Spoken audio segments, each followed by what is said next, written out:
ఈ మంత్రివర్గ సమావేశంలో కూడా చంద్రబాబు కేబినెట్ ఆంధ్రప్రదేశ్ రాష్ట్ర వ్యాప్తంగా పనిచేస్తున్న ప్రభుత్వ ఉద్యోగులు పెన్షనర్లని తీవ్రంగా నిరాశపరిచింది. ఇప్పటికే చంద్రబాబు ముఖ్యమంత్రి అయినప్పటి నుండి రాష్ట్ర చరిత్రలో ఎన్నడూ లేని విధంగా కనీసం ఒక డిఏకి కూడా ఉద్యోగులు నోచుకునేటువంటి దుస్థితి ఉంది. ఇప్పుడు కూడా ఈ కేబినెట్ లో కూడా నిన్న జాయింట్ స్టాఫ్ కౌన్సిల్ సమావేశం పెట్టిన తర్వాత ఈరోజు కేబినెట్ లో ఉద్యోగులకు సంబంధించినటువంటి మేలు చేసే నిర్ణయాలు తీసుకుంటారని భావించినప్పటికీ కూడా ఒకటంటే ఒకటి కూడా ఉద్యోగుల గురించి ఎటువంటి నిర్ణయం తీసుకోకుండా కనీసం డిఏ ఇస్తున్నట్టు కూడా నిర్ణయం తీసుకోకుండా కేబినెట్ సమావేశం ముగిసింది. దీంతో ఉద్యోగ సంఘాల్లోనూ ఉద్యోగుల్లో కూడా తీవ్ర ఆవేదన వ్యక్తం అవుతున్నటువంటి పరిస్థితి. మనతో పాటు ఆంధ్రప్రదేశ్ సచివాలయ ఉద్యోగుల సంఘం అధ్యక్షుడు వెంకట్రామరెడ్డి ఉన్నారు. ఆయనతో మాట్లాడిన సార్, ఈ కేబినెట్ లో కూడా ఉద్యోగులకి కనీసం డిఏ, ఐఆర్, పిఆర్సీ ఇవేమీ కాకపోతే కనీసం డిఏ కూడా ఇవ్వనటువంటి పరిస్థితి. నిన్న జాయింట్ స్టాఫ్ కౌన్సిల్ సమావేశంలో ఉద్యోగ సంఘాలతో సమావేశమైనప్పుడు సిఎస్ కూడా ఇవాళ కేబినెట్ లో చర్చించి నిర్ణయం తీసుకుంటారని చెప్పారని ఉద్యోగ సంఘాలు కొన్ని ప్రకటించాయి.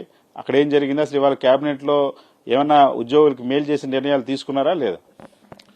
ప్రభుత్వం 15 నెలల తర్వాత అంటే సుదీర్ఘకాలం తర్వాత ఉద్యోగ సంఘాలతో చర్చలకు పిలిచి ఆ రోజు నిన్న సీఎస్ గారు కూడా ఏం చెప్పారు, మేము మీటింగ్ వచ్చేటప్పుడే సీఎం గారితో మాట్లాడాము.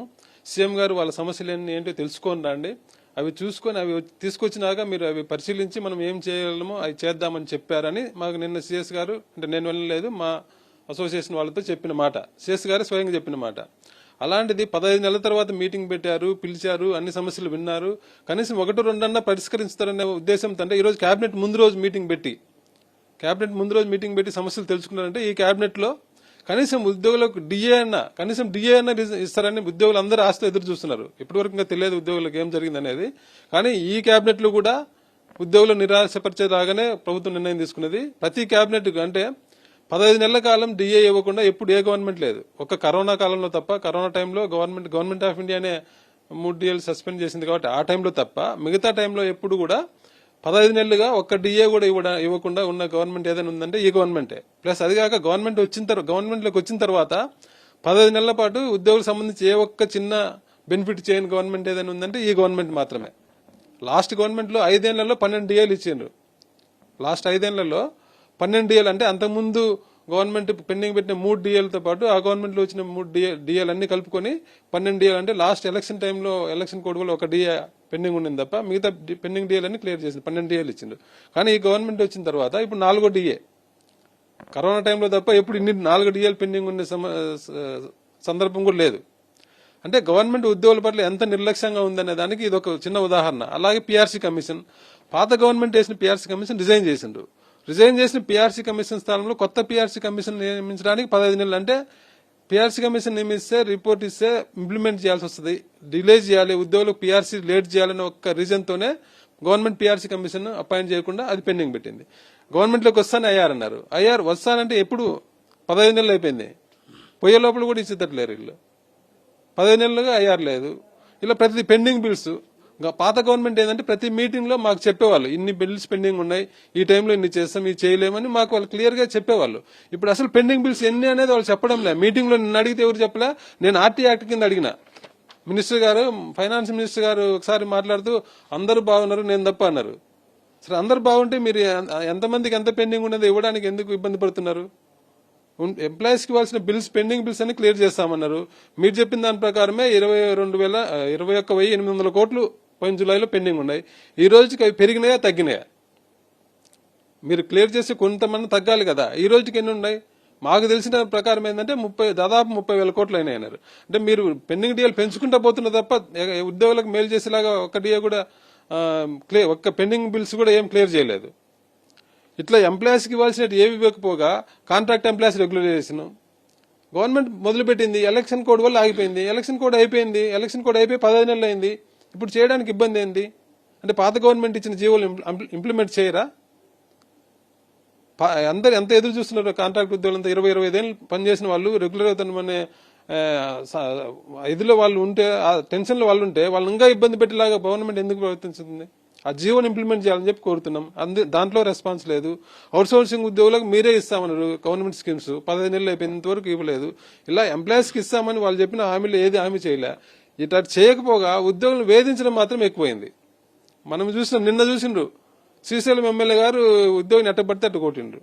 అంటే ఉద్యోగులు అంటే లెక్కే లేదు, ఉద్యోగులు అంటే విలువ లేదు, వాళ్ళ మనుషులనే ఇది కూడా లేదా. ఇంకొక సంఘటన కూడా చూసినాం. శ్రీకాకుళం జిల్లాలో ఒక ఎమ్మెల్యే గారు ఒక మహిళా ఉద్యోగిని ఎంత వేధించిండ్రు. ఇంత ఉద్యోగిని వేధిస్తున్నా కూడా గవర్నమెంట్ నుంచి ఆ ప్రజాప్రతినిధి మీద కనీసం ఒక మందలింపు గానీ ఒక కేసు పెట్టి వాళ్ళను ఏదైనా కొద్దిగా నియంత్రించడం కానీ ఏమీ లేదు. ప్రజాప్రతినిధులు ఉద్యోగుల మీద ఎట్లా పడితే అట్లా మాట్లాడుతున్నారు, ఎట్లా పడితే అట్లా బిహేవ్ చేస్తున్నారు. ప్లస్ ఇంకోటి పొలిటికలైజేషన్ కూడా ఎక్కువైపోయింది. అంటే ఎవరైనా ట్రాన్స్ఫర్ వెళ్ళిపోయినా పై అధికారులు కూడా ఎమ్మెల్యే చెప్తేనే చేర్చుకుంటాం, ఎవరైనా ఒక ఉద్యోగి ట్రాన్స్ఫర్ అయిపోయి ఒక దగ్గరికి వెళ్తే ఆ ఎమ్మెల్యే చెప్తేనే మిమ్మల్ని చేర్చుకుంటాం. ఇట్లా ప్రతి దాంట్లో పొలిటిసైజ్ చేయడం, ప్రతి చిన్న పోస్టుకు కూడా పొలిటికల్ ఇంటర్ఫిరెన్స్ ఎక్కువైంది. ఇంకెన్ని పోతే ఉద్యోగులు పనిపరంగా ఒత్తిడి కూడా చాలా ఎక్కువైంది. ముఖ్యంగా ఎంపీటీ వాళ్ళని చూసుకుంటే ఇప్పుడు ఈ గవర్నమెంట్ వచ్చి టెలికాన్ఫరెన్స్లు, వీడియో కాన్ఫరెన్స్లు ఎప్పుడు అదే గోల, వాళ్ళకి పని చేసడానికి టైమే లేదు. ఒక్క ఎంపీడీఓతో టెలికాన్ఫరెన్స్ పెట్టే అధికారులు 10 మంది పై అధికారులు. ఎవరైనా ఎక్కడైనా ఒక అధికారిని పైన అధికారి ఒకరు నియంత్రిస్తే వాళ్ళు బాగా పని చేయగలుగుతారు. పైన 10 మందికి సమాధానం చెప్పాలంటే వాళ్ళు ఎప్పుడు సమాధానం చెప్తారా, పని చేస్తారా? ఒక ఎంపీడీఓకు సెక్రటరీ చేస్తారు, GSW secretary, Swachhandhra MD, collector, JC, RDO, CEO, ఈ P4తో ఆర్డీఓలు కూడా టెలికాన్ఫరెన్స్ పెడుతున్నారు. టెలికాన్ఫరెన్స్ పెట్టడానికి వాళ్ళు టైం అడావిడి చేయడం తప్ప పని చేయడానికి ఎవరికి ఎంపీడీఓలకు పని లేదు. ఇవన్నీ వదిలేసి మళ్ళీ ఎంపీడీఓలు పోయి ప్రతిరోజు మార్నింగ్ 6 గంటలకే పోయి ఎక్కడో చెత్త ఎత్తుతున్నా లేదని చెక్ చేసి ఆ చెత్త ఎత్తే వాళ్ళ దగ్గర ఫోటో దిగి అప్లోడ్ చేయాలా? అంటే ఏమిటి ఇది? ఎంపీడీఓలు అంటే అంత చిన్న చూపా? అంటే ఎంపీడీఓల మీద నమ్మకం లేదా వాళ్ళు పని చేస్తారని? చేసే పని అంతా మండలంలో ఎంపీడీఓల మీద పని భారం ఎక్కువ, అన్ని స్కీమ్స్ వాళ్ళు ఇంప్లిమెంట్ చేయాలి. అంత కష్టపడే ఎంపీడీఓలను ఇంత చిన్న చూపు, ఇంత అవమానకరంగా బిహేవ్ చేయడం అనేది ప్రభుత్వానికి నిజంగా మంచిది కాదు. ఇంకేం పోతే P4 ఒత్తిడి, ఎంప్లాయీస్ P4 మార్గదర్శనంలో ఎంప్లాయీస్ ఎత్తుకురావాలని చెప్పి కింది స్థాయిలో సిఎస్ గారేమో పైన ఎంప్లాయీస్ ఇబ్బంది పెట్టొద్దు, ఒత్తిడి పెట్టొద్దని నోటి మాటగా చెప్తున్నారు. కానీ కింది లెవెల్లో మాత్రం గ్రామ సచివాలయ ఉద్యోగుల మీద ఈ P4 ఒత్తిడి చాలా ఎక్కువ ఉంది. ప్రతి ఒక్కరూ మీరు 2-3 మీ పల్లెల్లోనో మీ వార్డులోనో తిరిగి తీసుకురావాలంటున్నారు. అక్కడికి పోతే వాళ్ళు ఏమంటున్నారు, పబ్లిక్ ఏమంటున్నారు, ఏమైనా బీదవాళ్ళు మేము ఆదుకుంటే గవర్నమెంట్ ఏం చేస్తుంది, గవర్నమెంట్ ఉండేది ఎందుకు అంటున్నారు. వాళ్ళు ఎట్లంటే అట్లా మాట్లాడుతున్నారు. మా దగ్గర డబ్బులు ఉందని మీకెవరు చెప్తున్నారు, మీకేం పని పాటలేదా, మా ఇళ్ళ మీద బండారేంటి అని ఎట్లంటే అట్లా ఉద్యోగులను తిడుతున్నారు. ఇవన్నీ తట్టుకోలేక ఆఫీసర్లు మీరేమన్నా చేయండి, మీరే ఉండండి అంటున్నారు లాస్ట్కు. ఆ ఒత్తిడి తట్టుకోలేక కొందరు ఎంప్లాయీసే P4 మార్గదర్శకులు చేరిండ్రు. గవర్నమెంట్ మేము ఎవరిని ఇబ్బంది పెట్టొద్దని అంటున్నారు కదా. నేను సిఎస్ గారికి రిక్వెస్ట్ చేస్తున్నా, 1,14,000, 1,15,000 మార్గదర్శనం అంటున్నారు. ఆ లిస్ట్ అంతా తిండి, దాంట్లో సచివాలయ ఉద్యోగులు ఎంతమంది ఉందో చూడండి, ఎంత ప్రజలు ఉందో సచివాలయ ఉద్యోగులు మీకు తెలుస్తుంది. కాబట్టి ప్రభుత్వం ఇప్పటికైనా ఈ ఉద్యోగులను ఇబ్బంది పెట్టడం మానేసి ఉద్యోగులకు ఇవ్వాల్సిన కొన్నన్నా, అంటే ఎప్పుడు ఇస్తారు మీరు, 15 నెలలు అయిపోయింది, ఇవ్వాల్సిన కొన్నన్నా ఇవ్వాలని చెప్పి కోరుతున్నాం. గవర్నమెంట్ ఆలోచించుకోలేదు ఏంటంటే ఉద్యోగుల్లో కూడా ఓపిక నశించింది. గవర్నమెంట్ రాగానే ఒక 6 నెలలు కుదురుకోవడానికి టైం ఇవ్వాలన్నారు. 6 నెలలు పోయింది, సంవత్సరం పోయింది, 15 నెలలు అయింది. ఎంతకాలం ఓపిక పడతారు? ఉద్యోగులు కూడా రోడ్డు మీదకి రావడానికి సిద్ధంగా ఉన్నారు. కాబట్టి ఉద్యోగులు రోడ్డు మీదకి వచ్చి పోరాటం చేయకముందే ప్రభుత్వం మేల్కొని ఉద్యోగులకు ఇవ్వాల్సిన ఇస్తే ఉద్యోగులు సంతోషిస్తారు, ప్రభుత్వానికి మంచిదని చెప్పి ఈ సందర్భంగా తెలియజేసుకుంటున్నాను.